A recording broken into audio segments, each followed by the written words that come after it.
Hey guys, I've never used this website before and I created an account just to make this post because, well, I've run into a bit of an issue I hope somebody here might be somewhat familiar with.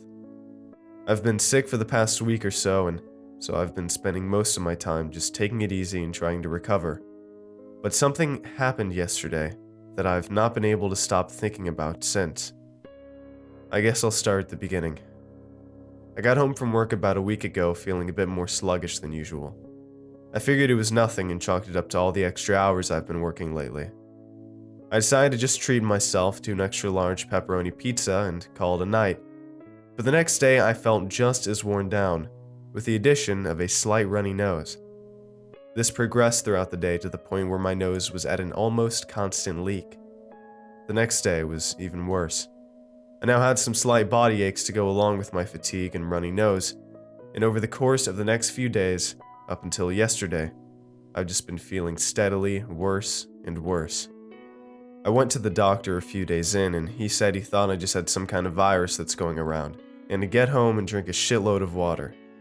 I mean, he didn't say exactly that, but that seemed to be the general sentiment.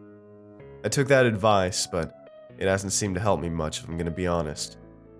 I figured I should start seeing some improvements over the next week or so at most, but after what happened yesterday, I'm not sure what to expect anymore. I've been stewing over how to even describe what I felt and saw to someone who's never experienced it before, which I'm sure is a fairly decent amount of people, but I just don't know if it'll even make sense. I'll try to explain it though. I'll let you be the judge as to whether it comes out sounding completely insane or not. Yesterday morning, while I was eating breakfast, I felt something on my forehead kind of shift in a way. It didn't hurt and it didn't really bother me, but it was very noticeable. It was accompanied with a kind of click or cracking sound. Since it didn't hurt me, I didn't really think anything of it. I noticed it, but nothing more. But a few minutes later, while I was lifting another spoonful of oatmeal to my mouth, something must have struck it out of my hands. It flew to the table hard, splattering oatmeal all over the place, including my clothes. I considered the possibility that I had simply dropped it for a second, but realized quickly the spoon wouldn't have dropped so hard onto the tabletop if that were the case. Now, I didn't know what I saw for sure, but I did know I saw something. The moment the spoon was struck out of my hand, I saw something very close to my face move down from above my field of view very quickly, and then shoot right back up out of my vision instantly. I assume it was extremely close to my face, as it was nothing more than an out-of-focus blur to me. This event left me a bit frazzled and confused, but I had no real explanation for it, so without anything to directly freak out about, I went on with my day as best I could. I knew I shouldn't try to go back to work yet, so I ended up just spending most of the day laying in bed binging another season or two of The Office again. The rest of the day was fairly mundane, until it was time for me to get ready for bed. Then things got even weirder. I was extremely tired by the time I got around to brushing my teeth last night, and honestly had a hard time keeping my eyes open.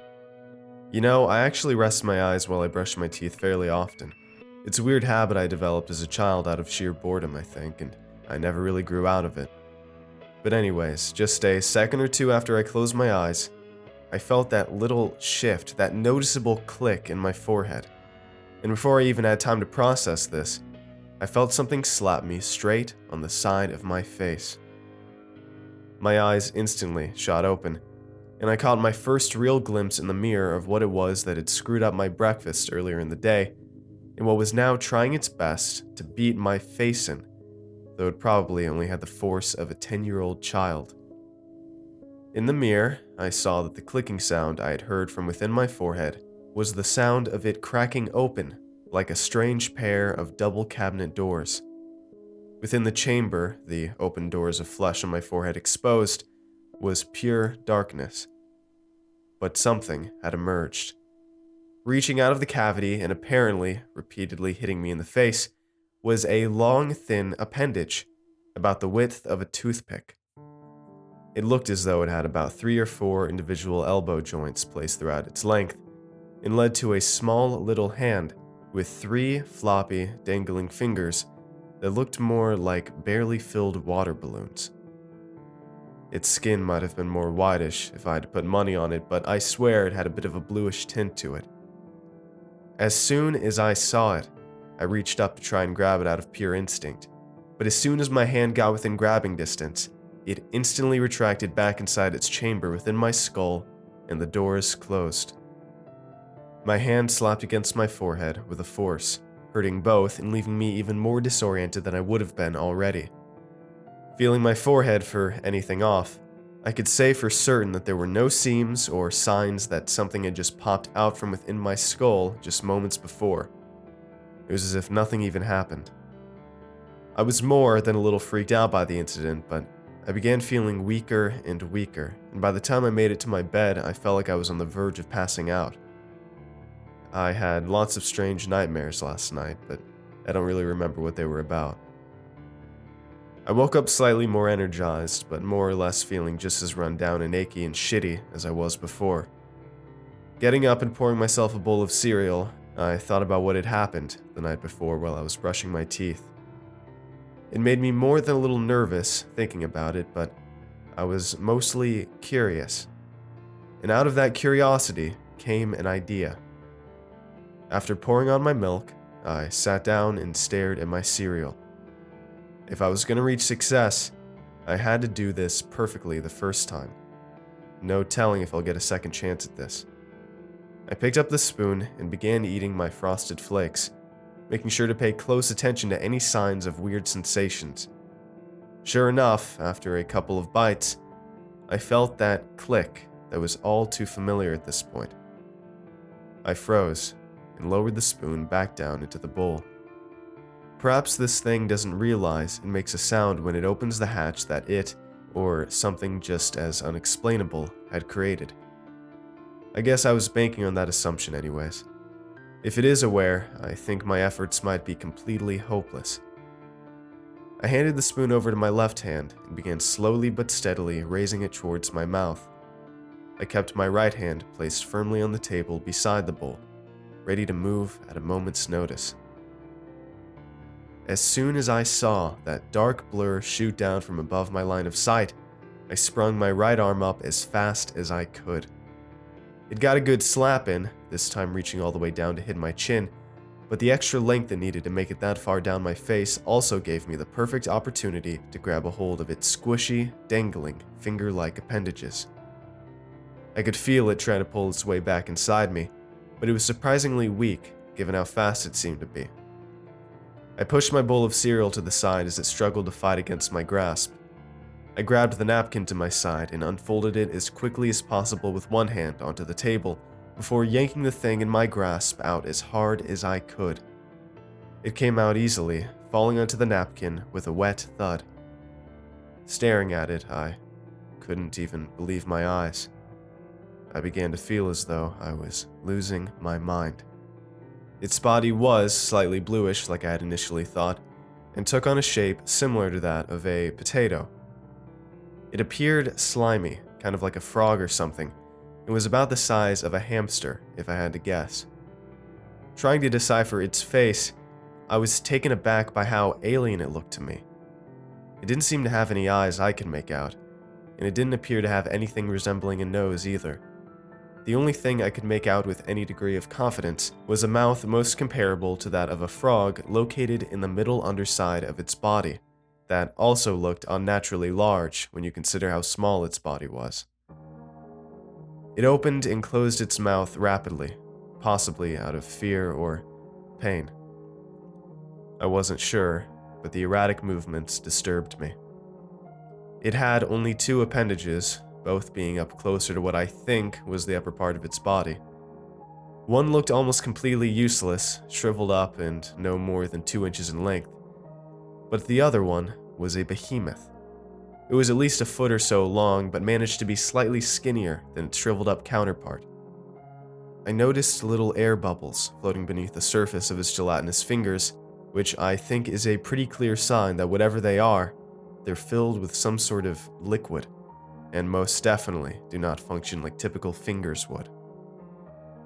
I stared at this disease I had just pulled out of my own forehead and tried to make sense of it all.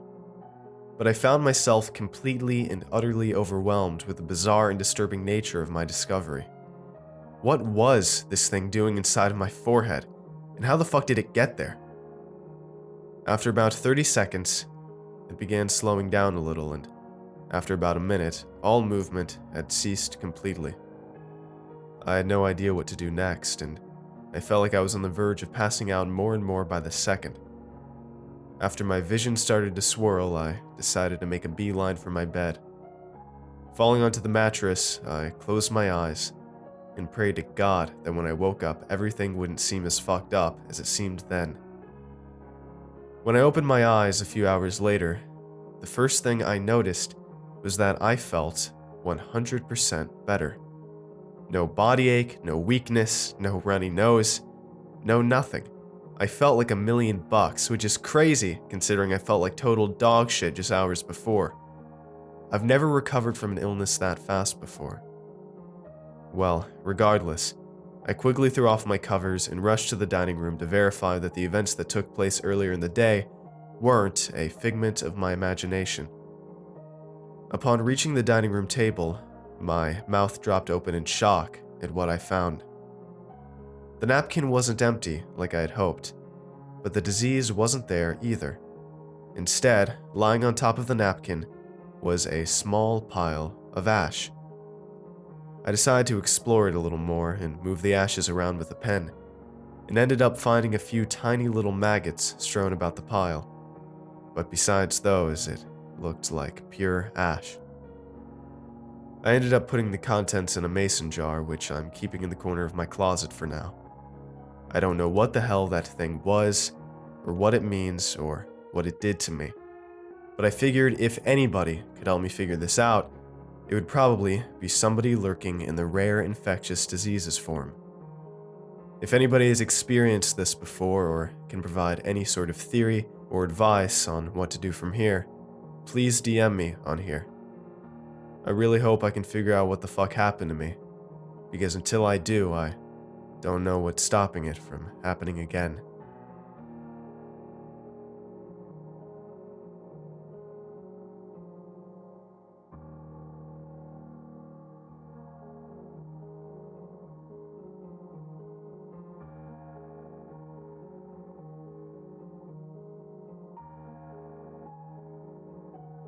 I want to give a huge thanks to last month's $5 and up patrons. Nameless, Catherine, Levy R, Swag Lord, something, Dustin A, Malth J, Taylor F, Joe S, Sexy Augustus, Eddie C, Sam M, Henry R, Boss the Virgo, Kara W, and all the other $5 and up and $2 patrons on screen as well. All of your support makes these narrations possible, and I appreciate it a ton. If you'd like to join these lovely ghouls, I'd appreciate it if you check out my Patreon page. For just $1 a month, you'll get an exclusive narration that will never, ever be uploaded to my channel. Usually, one a bit too extreme for YouTube. So that's at least one extra video every month for just $1, if not more. For $2 a month, you'll get thanked in the end scroll of every video, and for just $5 a month, I'll shout you out at the end of multiple videos a month personally. You also get exclusive Discord roles for those perks as well. If you'd like to chat with me for a bit, you can join me on a monthly live stream for just $10 a month and get a signed merch sticker for $25 a month. And if you're in the market for some horrifying shirts and hoodies, you can head on over to my Teespring store in the description as well. And don't forget to follow me on Twitter at @2ndClancy. I want to thank you all for watching, and I will see you all next time. Have a good night, everybody. Cheers.